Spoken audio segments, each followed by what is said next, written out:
Yes, Hannah, the National Security Agency has recently awarded $1 million in grants to UNT engineers devoted to cybersecurity research. Director of the Center for Information of Cybersecurity, Dr. Ram Dantu, is currently in the works with other professors developing projects that will help the public track COVID-19. COVID tracing technology will be using methods of computer security and cryptography to strike a balance on user privacy and functionality of computer systems. When questioning a user's privacy concerns, Dr. Dantu is also working on 3 other projects. These will focus on sharpening the skills of future cybersecurity professionals. They also plan to bridge courses to inspire African American and Hispanic students to get involved as well. That's all I have for today. Back to you guys at the desk.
Springtime in Texas means being extra weather aware, especially tonight. We have the updates. How TMS is preparing to begin vaccinating anyone over the age of 16. And a new beer coming out of Virginia that may confuse your taste buds. Broadcasting live from the University of North Texas, this is ntTV Nightly News.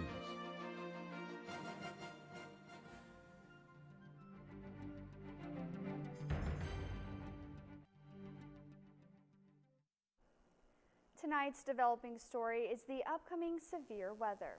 Thanks for joining us on ntTV Nightly News. I'm Hannah Minch. And I'm Andrew Fancher. ntTV's Donald Britton is outside the Union keeping an eye on the weather right now.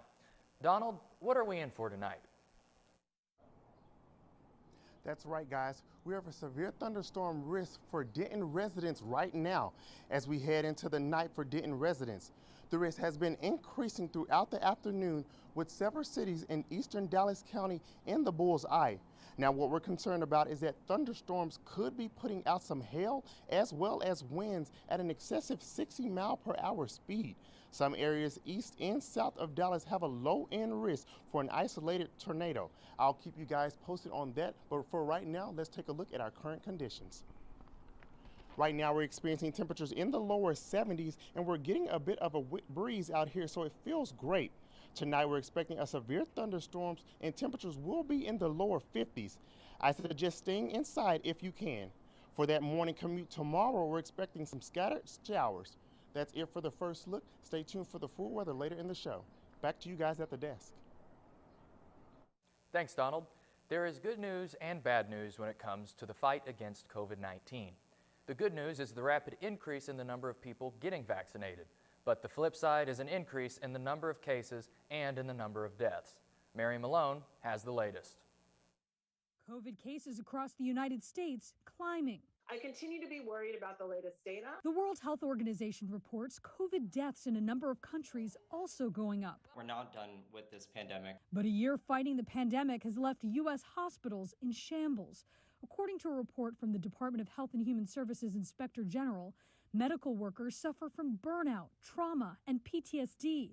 Facilities are seeing higher turnover and staff shortages as hospitals attempt to stay afloat. Discussing the morale of healthcare workers, the morale of the public, is the first step to really be addressing this crisis. One shining light? Hey, how are you? Vaccinations. We are now vaccinating between 16 and 20 million people a week. And a growing number of states are expanding vaccine eligibility to anyone 16 years old and older. The problem is there's still a lot of very vulnerable people in these states that haven't gotten a shot at all. Especially in communities of color. This is a matter of life and death for a lot of us because we have seen our parents, our brothers, our church members, our neighbors, our co-workers die from COVID-19. The Biden administration pledged to get COVID vaccines to the vulnerable. But as states work toward that goal, health experts continue to warn of another surge. I think that once more people are vaccinated, of course, it will move the clouds over and let the sun come through. I'm Mary Maloney reporting. Texas is on the fast track to vaccinating 10 million citizens. At Texas Motor Speedway, they are giving nearly 12,000 shots per day, and the processing time is just about half an hour. We are the largest state to now offer shots to anyone 16 years or older. That new opportunity goes into effect next Thursday. Denton County officials are excited about the new rules because their wait list is low. In fact, Denton County is opening up vaccinations to everyone, whether you live in the county or not. County officials still want you to register by filling out a form. The county website has been updated, and you can find all the information you need on that site. And if you are on the UNT campus, you can get your jab here. Today, UNT launched its vaccine clinics for people who registered through the site. The UNT portal will remain open indefinitely with no limits on who can register. More clinics will be scheduled as they are needed.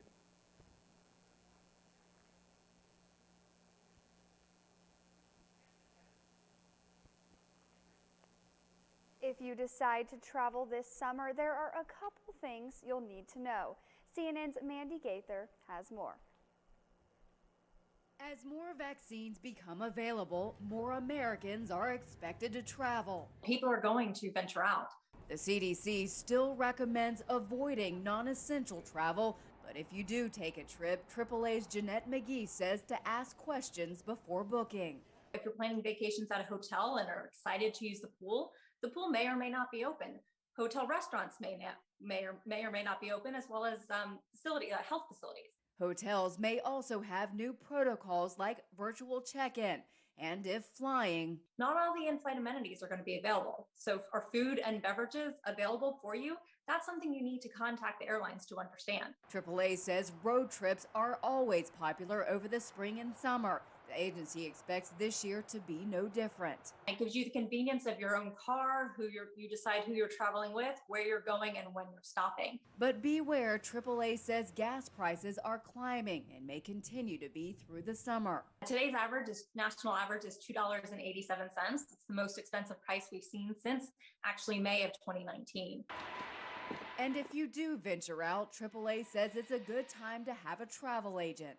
They can help you navigate travel insurance if those are options for you. They can help you understand what's open and what's not, both domestically and internationally. For Consumer Watch, I'm Mandy Gaither. The CDC recommends taking a viral COVID-19 test 1 to 3 days before a trip, and again 3 to 5 days after you return. Have you got your stimulus check yet? If not, we'll let you know when you can expect to. And the lesson we can learn from this pandemic as the light at the end of the tunnel gets closer. Stay with us. Looking for something new to watch on your free time? This Denton-based documentary will leave you with one more reason to love this city.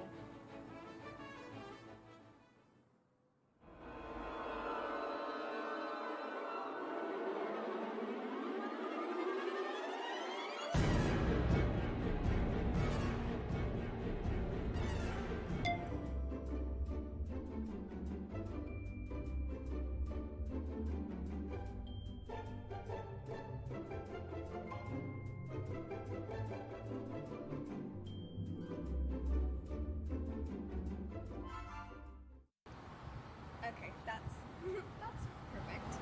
But I had a great time talking to you today. I have one more question. Is wrestling really real? What?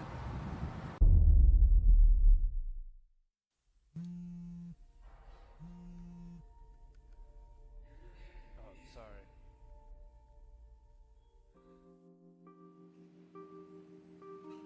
Oh, sorry, man. Oh, sorry.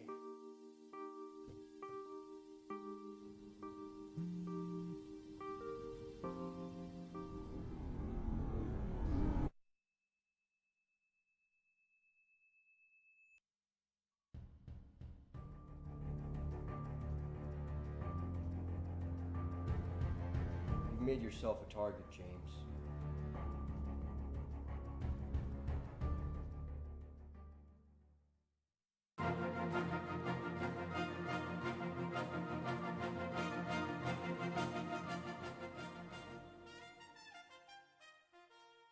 Gathered to honor and remember the 10 victims in the Colorado shooting. A candlelit vigil was held with singing, poetry, and some calling for an end to gun violence. In a neighborhood close to the King Soopers, people gathered in the darkness and cold in a big circle.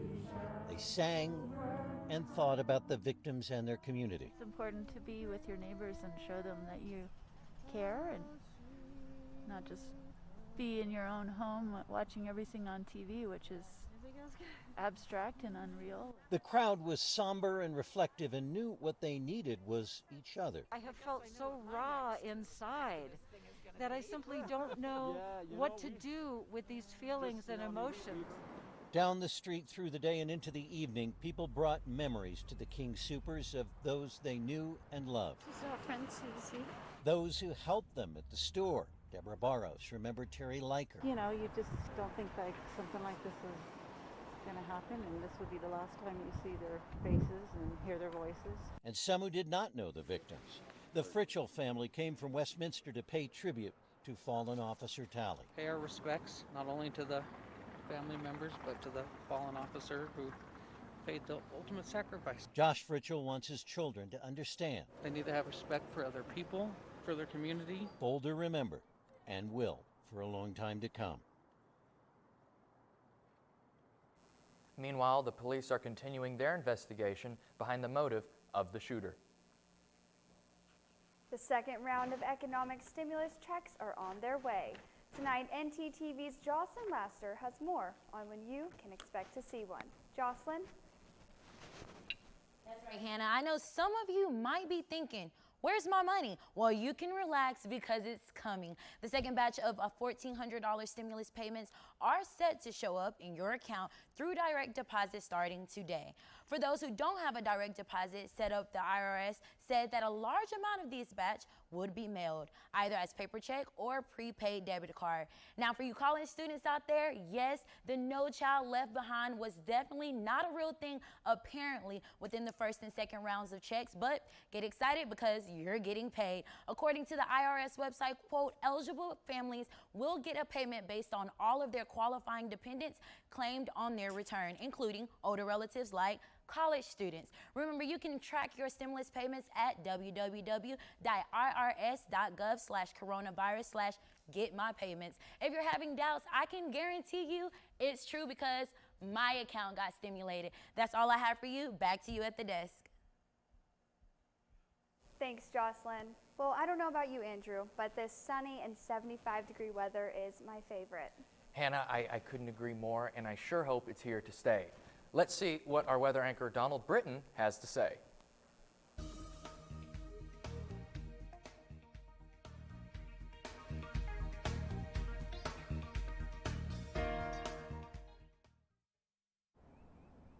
Thanks, guys. Earlier we talked about severe weather, specifically thunderstorms, and it looks like we're really going to need some of that rain in the weeks to come. The Texas drought conditions are expected to worsen through these spring months. Little rainfall is expected, and we will see this trend continue through at least late April. Now let's take a look at our temperatures across North Texas. Spring temperatures as we look out at North Texas, 76 in Dallas and 75 in Paris. Now let's take a look at our temperatures across the state. A cold temperature of 37 in Amarillo, so I guess they didn't get the memo. El Paso and Oklahoma City seem to be getting cool temperatures as well. Now let's take a look at our 7-day forecast. We're getting some showers tonight and tomorrow, and Friday sets us up for the rest of the weekend and the start of next week. So a great sunny weekend ahead of us. That's it for the full weather. Back to you guys at the desk. Thanks, Donald. While we are planning to be on point because of the weather in the next few hours, UNT is planning to be ready for a return to normal teaching in the fall. But there are concerns it will be difficult to readjust to in-person teaching on a wide scale after so many people have lived on Zoom for months. UNT professor Lauren Utzler says teachers will be the key to encouraging students in the learning process. You're there for your students. They're accessible. The learning is accessible. The material is accessible. Then I think it's possible for the learning to start occurring. Professor Utler's research is focused on how the remote teaching during the pandemic will impact overall teaching and learning. Now to an ongoing controversy in Denton involving UNT, the FBI, and the People's Republic of China. In the fall of 2020, UNT terminated its relationship with visitors receiving money from the Chinese Scholarship Council. The CSC provides government-funded scholarships for those wishing to attend Chinese universities, as well as mainland scholars looking to study abroad. Jim Berscheit, primary spokesperson for UNT, said the termination was, quote, based upon specific and credible information from federal and local law enforcement. I try to make it an intercultural experience for them. Adam Briggle, a doctor of environmental studies, has hosted 7 CSC scholars since 2011, including one last semester. Her relationship with UNT was just immediately severed. And then this is in the middle of a pandemic, and she was told, you know, good luck, get a flight home before you're illegally in this country. Yeah, I'm the first of my family to study in America. Hello. I spoke with 2 of the 15 CSC researchers before they left for China. I have since corresponded with 5, all of whom are PhD students. 6 months after UNT's termination, I received this dossier of emails between UNT and the FBI. Quote, I would prefer the visiting scholars be given no prior notice of the termination. 6 days after this email, the termination was announced in this letter. Signed by UNT Provost Jennifer Cowley. So we don't control the number of days that a scholar has to leave the country. That's controlled through immigration. In March of 2021, Cowley's office agreed to a quick interview. Why did UNT terminate relations with the CSC? I can't speak to that. At the time of UNT's termination, 3 Chinese nationals were arrested across UCLA, Texas A&M, and the University of Virginia. The one thing we do know is economic espionage is real. You know, it does happen. But whether there was a credible threat here, I'm in the dark. I just don't know. In a recent email from one of these scholars, she wrote, "The event is over now. It is only an experience for me." As for UNT, they are still the only American university to terminate relations with the CSC. It seems as though the mission to Mars has been going on for centuries, but the creation of a new NASA helicopter may help get us there. And a few tips you'll need in order to protect yourself online. Stay with us. Hey, listen to my flow to save some H2O. This my water rhyme, and this is how it goes. First, turn off the sink and take some time to think. When you waste water, our supply shrinks. When you take a shower, not more than an hour. Shoot for 10 minutes and save water power. Use a reusable bottle, smart like Aristotle. Ditch all the plastic and be a role model. And that was my H2O flow. Please remember how it goes, because if you don't, Earth will go, oh no! It's that time of year where everyone plays a dangerous game with the flu. Going in uneducated, you run the risk of symptoms like cough, migraine, and fatigue. Don't be like this guy. Combat the flu with cough drops, ibuprofen, and a good night's sleep. Be smart, don't catch the flu.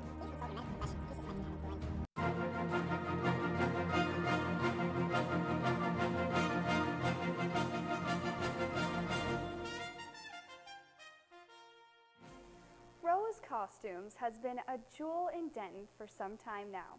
And a Denton local took it to the next level in order to celebrate its accomplishments. ntTV's Hannah Gonzalez is live on site. Hannah? Andrew, Denton has many charms, but this one is too special to go unnoticed. The moment you walk into this local costume shop, you are welcomed with a film guru's dream. From the friendly staff to the inviting environment, not only has this business connected the Denton community, but has impacted many in the LGBTQ+ community as well. To show his appreciation, Denton filmmaker Timothy Stevens made an 18-minute documentary called A Rose by Any Other Name. The doc features Judy Smith, the co-founder and longtime owner of Rose Costumes, as she shares the heartwarming story of this beloved costume shop. As Rose Costumes celebrates its 45th anniversary, their documentary will be available to stream for free. That's all I have tonight. Back to you in the studio.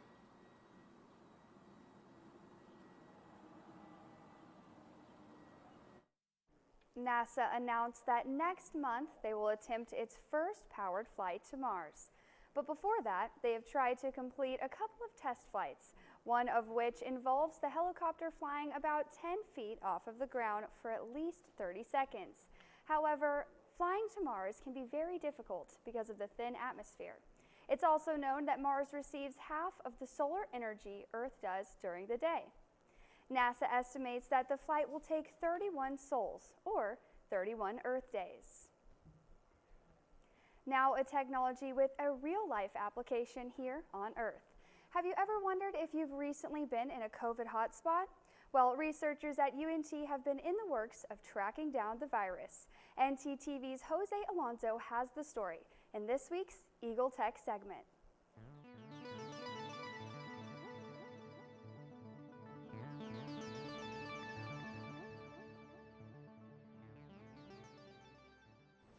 Yes, Hannah, the National Security Agency has recently awarded $1 million in grants to UNT engineers devoted to cybersecurity research. Director of the Center for Information of Cybersecurity, Dr. Ram Bantu, is currently in the works with other professors developing a project that will help the public track COVID-19.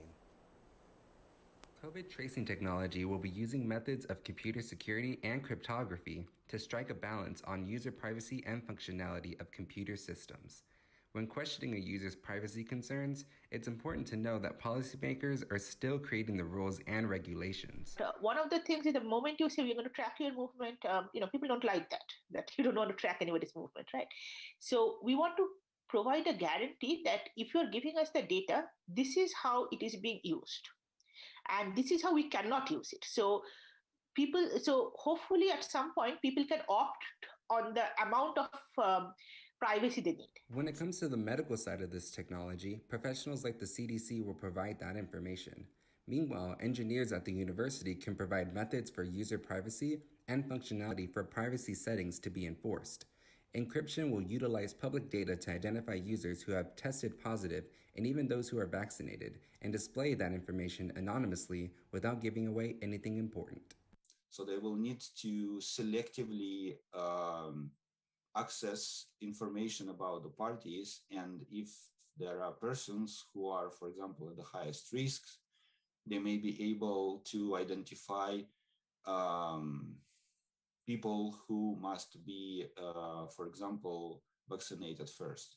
Sometimes it is pretty obvious, for example, the teacher in the class or the first responders, but in some cases in the community, it might not be clear. There are many other applications with different approaches utilizing various resources of user data. This technology could even help create vaccination strategies to see what areas are affected most.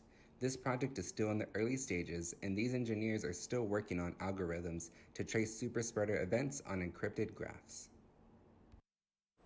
Dr. Dantu is also working on 3 other projects. These will focus on the sharpening of skills of future cybersecurity professionals. They also plan to bridge courses to inspire African American and Hispanic students to get involved as well. That's all I have for today. Back to you guys at the desk. Thank you, Jose. There's a lot going on in the world of basketball, from college to pro. And our sports anchor, Armando Berry, has the latest on NBA trades and injuries. That's right, Andy and Hannah. If you're any kind of fan of the basketball world, I promise you're going to love it here. I'll give you the latest right after the break.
What's the one word that's ended sports dreams faster than you can say championship? It's health. Health can make or break your favorite team season, and it's already devastated nearly half of the NBA. Just this past week, LeBron James and Stephen Curry joined a wounded Western Conference injury list that has 7 of its top 10 teams without 3 or more players. 6 of those scenarios include a starter.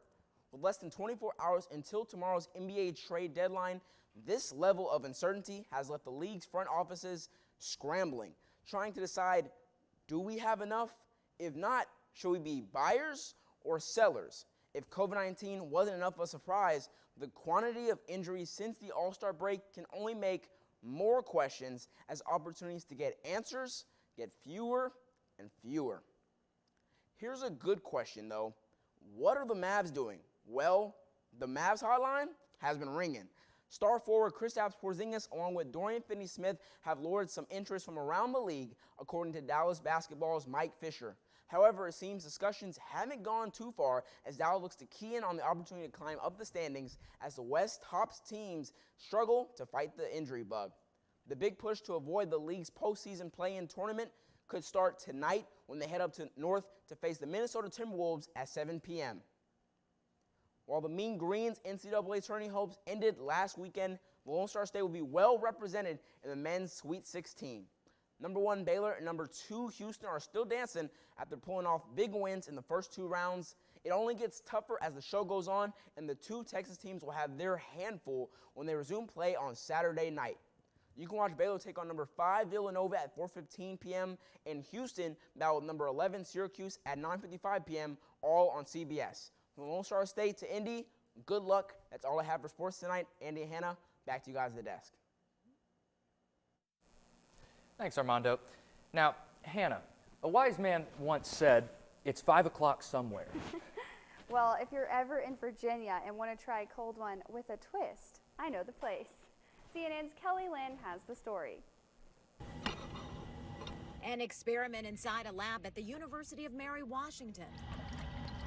Dr. Sarah Smith and biochemistry student Valerie Ebanke are breaking down beer. We're looking to see how much capsaicin is in the beer sample, and that will tell us how hot it is. They got their assignment from UMW graduate and Maltese Brewing Company co-owner Ray Parrish, who recently put a challenge before his customers. I pour you 10 ounces of this Signal 1 beer. You have 10 minutes to finish it. Parrish says hundreds have tried, but only about 25 have succeeded. Pineapple IPA dosed with about 500 Carolina Reaper chilies per barrel, and it's pretty hardcore. Describe the experience of having this beer. It is brutal. Parrish wondered if Signal 1 2.0 could stand up to the world's hottest beer, so he checked in with Guinness World Records and found no such category. That's when the research began. It allows me to fully understand how to work the instrument. The high-performance liquid chromatography instrument that separates the components in samples. A project that isn't expected to last long. Parrish says once it's completed, the results go to Guinness. As long as Guinness accepts the record, then it's going to be us. You would hold the record for? The world's hottest beer. Until then, Parrish says the challenge and T-shirt are waiting for you. I survived the Signal 1 challenge. Well, Hannah, are you interested in trying this spicy beer when you turn 21 next month? Well, it's worth a try. And as we heard early in the show, it won't be hard to book a flight. Well, thanks for watching ntTV Nightly News. Join us again tomorrow night at 6 p.m. here on North Texas Television.